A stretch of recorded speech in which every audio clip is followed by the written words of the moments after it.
Today we are doing a wire drive on this Subaru BRZ, not a Scion FRS, Subaru BRZ that is a local Vancouver icon. This car has been turned into a drift car, street car, and daily all in one, and we're gonna find out why the owner drives it. Let's go. So right here is the owner of this local Vancouver legend. I guess you are the legend. Nah, not really. You give me too much credit. So this car, why do you drive it? This is my Subaru BRZ. I bought it. It was my first manual car. I wanted to learn how to drive stick. I wanted something fun, but I also really love drifting. Like my previous car was a Volkswagen Golf, so I couldn't drift. This rear-wheel drive, 6-speed, limited slip diff. It's a perfect car to learn on. And then I learned when the car was stock, and then I built it step by step. Coilovers, wheels, and then I got suspension angle kit, and then I swapped out the final drive, and then I kind of just over time tuned the setup to be how I like it when I drift. And then it turns out it's a really good daily driver too, so I've been doing both. Lately, haven't been driving as much because I have a daily driver now, but this still is like the 3-4 time a week daily when I feel like driving it. It's a little uncomfortable, but it's the fun car to drive. Yeah, I mean, 3-4 times a week, I would still consider that definitely a daily. I gotta ask though, what was the choice, why did you pick the BRZ instead of the FRS, instead of the GT86? Well, there was honestly really no preference. BRZ has a little more equipment like from factory, but I guess honestly I swapped out most of that stuff anyways.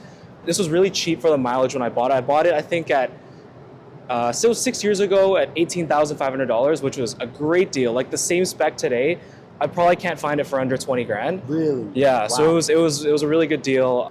So yeah, there was really no reason why I picked this, but if I were to pick a reason, I would say I really like the OEM BRZ headlights a lot more. Even though I changed them out to facelift GT86 headlights. They say 86 right here too. Oh yeah. Yeah. But so it keeps calling it an FRS. Does it have any FRS parts on it? No, it doesn't. None. So no. I just keep messing it up. If you guys don't know, which I think everyone does, they made the FRS, the BRZ, and the 86 all basically the same car. Yeah. So that's why it's easy to mix them up. What was your reason though for choosing this platform instead of, say, I don't know, a Miata or something else? At first I did want like a Miata, I wanted an S13 or even like a JZX 100 Toyota. But those cars were really expensive for what they were. It's less reliable because they're like 20, 30 years old. This was 10 years old. I bought it when it was 5 years old. So to me, it was like the smart choice because I could drive it to school. I wouldn't have to worry about it not starting if I needed to be somewhere. I still want one really badly, but I think I've waited a little too long. The prices for those cars have just gone way too high. This is the next movement in drifting for sure because it's cheap, they're plentiful, people still make parts for them, and it's easy to learn, easy to drive. So that's why I didn't pick one, but if I could get one of those other cars, I absolutely would. Okay, so if someone buys one of these, what do they need to do to make it into a drift car? What are the go-tos you should install? If you just want to just have fun, mess around in a parking lot and stuff, you honestly don't need anything with these cars. They have a good handbrake. They have a good 6-speed transmission. The LSD locks up really nice. Definitely swap out the oil for 5W30. Check your transmission noises. Like the throw-up bearings tend to go out pretty often if you drive these cars hard. But otherwise, they're pretty good out the box. But if I had to recommend a set of mods, definitely do a bucket seat, coilovers, good wheel and tire setup. You can go functional, or you can go really stupid like this. This doesn't make any sense, but you could do this too. This car takes wide wheels pretty well. You might just have to pull your fenders a little bit. Mine is not a very good example because I've damaged it a little bit, but it's part of the game. So what body mods have you done to this car? So I've done the Futago line Type 1 Aero Kit. I think this was the only one in Canada when I got it. I think there's one other one in Alberta, but that's it. I did GT86 headlights. These were eyelids made by a good friend of mine in Oregon. I did these Kabuki aero mirrors, which are inspired by the Ganador aero mirror that all the JDM cars have, and they do pass the test, they fold. This livery, which was designed by my friend Bladeworks in Thailand, and Printing Yes cut and installed the whole livery. Their #1 go-to for everything. I did Futago line aero wing and the HIC roof wing, and I did these Workmeister 3-piece wheels. My dream wheels since high school. And these wheels are pretty expensive, right? Oh, yeah, they were expensive. They were very expensive. Now, the rear bumper and the side skirts and the front bumper and the fenders, are they all part of the same kit? Yep, those are all, the fenders, they're OEM, they're just rolled and pulled, and then I have the TRD fender fins. Oh, okay. Yep, otherwise, it's pretty simple. And the same reader friend or friend made. No, this is just vinyl for now. Oh, okay. But right now, the same friend, we're working on fiberglass covers. This is just a concept. I want to see if it works, and I really like how it looks. So we got a set of lenses. We're gonna fiberglass over them, and then make them into an actual fiberglass piece. And what's the exhaust on this car? I have no idea. It's just some random muffler delete. It makes a good sound, but it's not super loud, which is what I want, because these cars have a really bad rep for being really loud and really bad to listen to. So try not to be that guy. And I see you've got another exhaust hole right here. Were these cars designed to come with two? Yeah. Okay. So the stock exhaust had two exits, but what I do, when I jack up the car, I have diff risers, so everything's really high up. The jack handle fits perfectly here, so I don't have to use two pieces of wood when I want to jack the car up. Smart man. That makes sense. I get that. Now the interior, what have you done to that? Can you show me? Here, let's see. Let's go. I do have to say, I love the pearl white on this car. Yeah, it's a fantastic OEM color. It's like Lamborghini balloon white. That's basically a Lamborghini, right? Yeah, basically. Basically. So it's pretty simple. I've done Never Content Vertex steering wheel. It's a 325 mil wheel. That's a Hitman shift knob from Japan, and this is a Bride VOS 3. I've always wanted a red sparkleback Bride, so this is perfect. It's super comfortable. I've driven to California many times in this seat, so it passes the test. Otherwise, just a drift button and these strobe lights from Runer. These are the only RGB strobe kit on the market. I'll show you. I'll give you a demonstration. And you've got a red dash cover? Yep. I just did it because all the drift cars and stuff, they all have a dash cover. I think it looks super cool. It keeps dust off anyways and stuff. Anyways, the strobe kit is fully RGB. Look at that. And then I can do, let's see. There we go. It'll go basically any color I want. Oh, you can change the color? Yeah. Oh yeah, blue, green. I can change the color. I can change the mode. I can change the speed. It's all on here. It's super cool. Only one like it on the market. It's a fantastic system for sure. Oh, wow. Well, do you mind if we start it up and go for a ride in this thing? Absolutely. Let's go.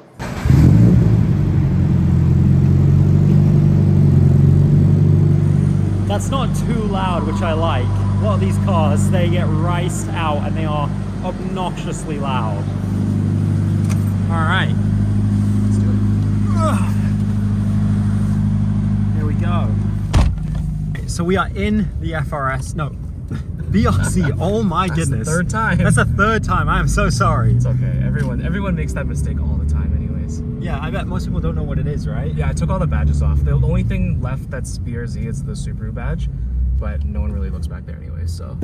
Now, driving this car on the streets of Vancouver, I can't imagine is a walk in the park, right? No, I'm always looking for, like when I look, my peripheral's not really forward, I'm kind of looking down as well. Like every incline's kind of a challenge, but I've driven around Vancouver enough that I know where I can go and where I can't go. And luckily this is one of the underground parking lots that I can actually get into. So how many kilometers have you put on this car?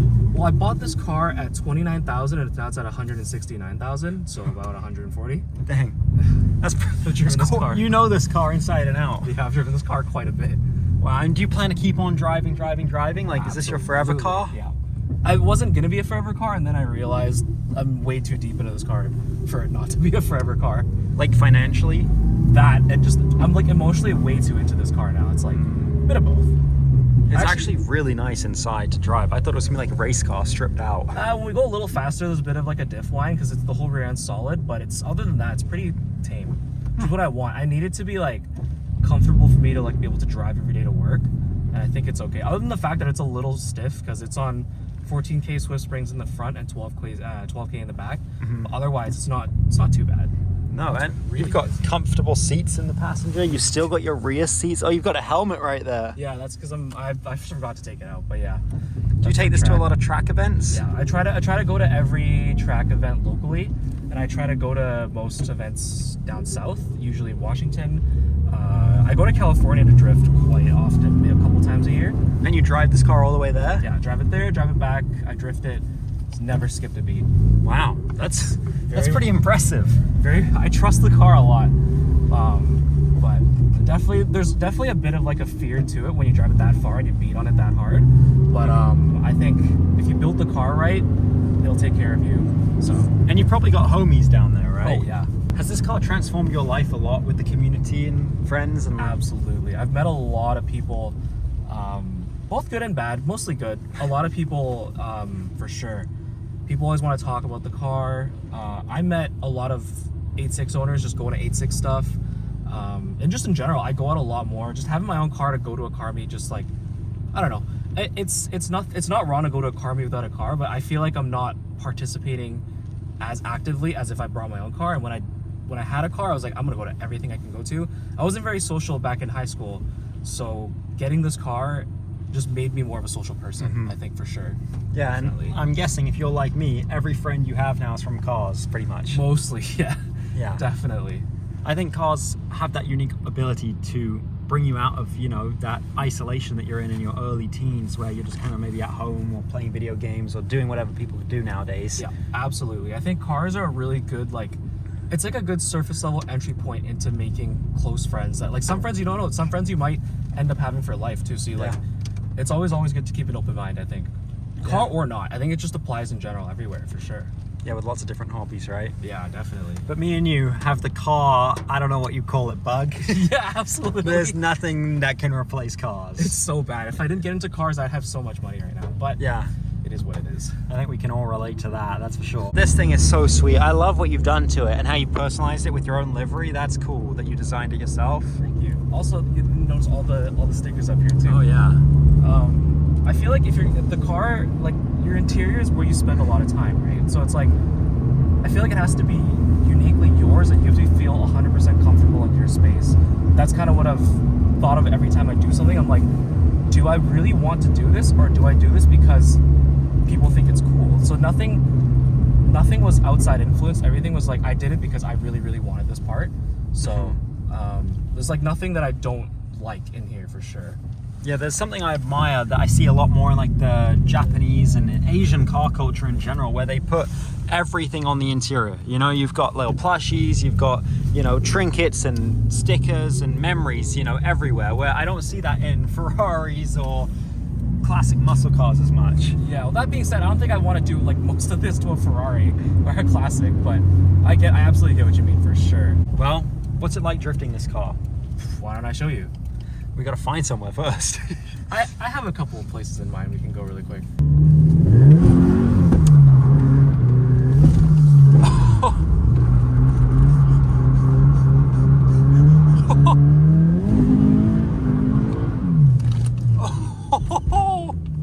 That was fun. Oh my course, goodness. That was a close course. There was an old man standing on the corner there, and he was just like, what is going on? I see it and I was like, oh, I gotta commit. I can't bail out halfway through.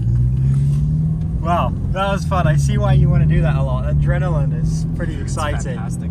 This car can just do it. It can go right back to driving normally, like nothing happened. Just that feeling of getting it sideways and like the perfecting the balance. Yeah. Right? Yeah, that's the fun of it. It feels like it's like a roller coaster. It's raining right now, so it's like it's extra easy, but like when you're going really fast, it kind of feels like a roller coaster that only kind of really goes side to side. I guess if you go to a track that is up and down, then you feel the vertical motion too, but for me it's like a roller coaster. I hated roller coasters as a kid, so this was a very unexpected hobby that I think I'd enjoy a lot more. Yeah. But yeah, for sure. Well, thank you. It's been an honor to interview you. Thank you for having me. Meet a local legend in the scene here. I hope we come across our paths, Absolutely, you know, in the future, and maybe do some more interviews with some friends, because you know, like everybody in Vancouver, it seems like. I know people, for sure. We can definitely set something up with more people in the future, for sure. Well, thank you. It's been a great trip to Vancouver. I appreciate you doing this interview. And if people want to follow you, Marcus915 on Instagram. there you go. Yeah. Go follow him. If you want to be in a wire drive, the link is in the description. You can apply down below, whether you're in Vancouver, Florida, Germany, doesn't matter. New Zealand, I don't really mind.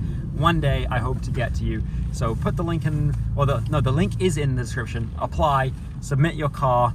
In the meantime, never quit my dreams. And remember, God loves you. See you next week.